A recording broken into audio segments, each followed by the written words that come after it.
대한민국은 오늘날 세계적인 경제 강국이 됐지만 우리나라 노인들의 빈곤율과 자살률이 OECD 회원국 최고라는 것은 누구나 알고 있습니다.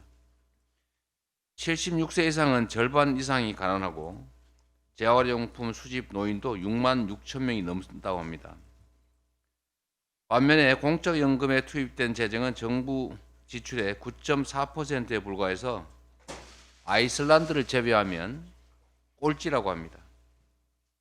많은 노인들이 손자 손녀에게 용돈을 주기는커녕 생활고로 스스로 삶을 포기하는 그런 안타까운 상황입니다.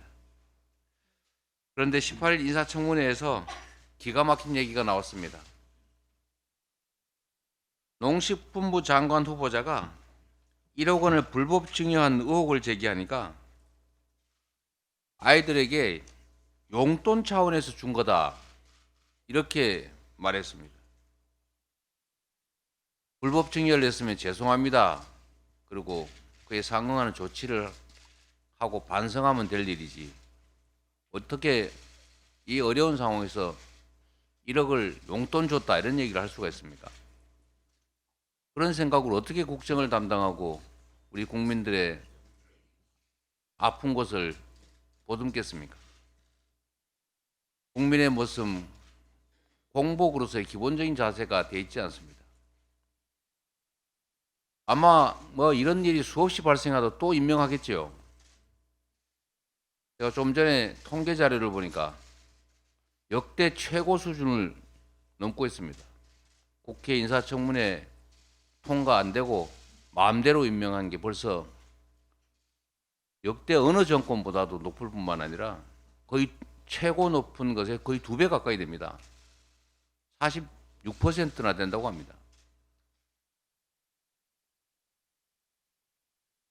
국가 권력을 사유화한다는 얘기들이 많았고 이게 검찰공화국이니 독재국가니 등등 했는데 이제는 국가 전체가 대통령의 사유물이 돼가고 있는 것 같습니다. 국민의 대표인지 국민을 지배하는 왕인지 알 수가 없습니다. 그러다 보니까 뭐 청문회에서 어떤 일이 벌어지든지 어차피 임명될 건데 내가 뭘 하든 무슨 상관 있냐 이런 태도 아니겠습니까? 그러니까 이 국민들 이렇게 어려운 민생 고통 와중에 1억 정도는 용돈으로 주는 거다 이런 얘기를 할 수 있는 것입니다. 그 제정신으로 할 수 있는 말이겠습니까? 참 답답합니다. 어려운 사람들에게는 매해 겪는 겨울 추위도 재난이 되는 게 현실입니다. 민주당은 내일 경로당을 찾아서 어르신 공약과 정책을 발표할 계획입니다. 민생 위기와 국민 고통은 안중에 없는 정부 여당을 대신해서 우리 민주당이 책임 있게 국민의 삶을 돌보는 정책을 마련하고 추진해 나가겠다는 말씀을 드립니다. 언제나 부족함에 대해서 다시 성찰하고 최선을 다해 나가겠다는 말씀을 드립니다.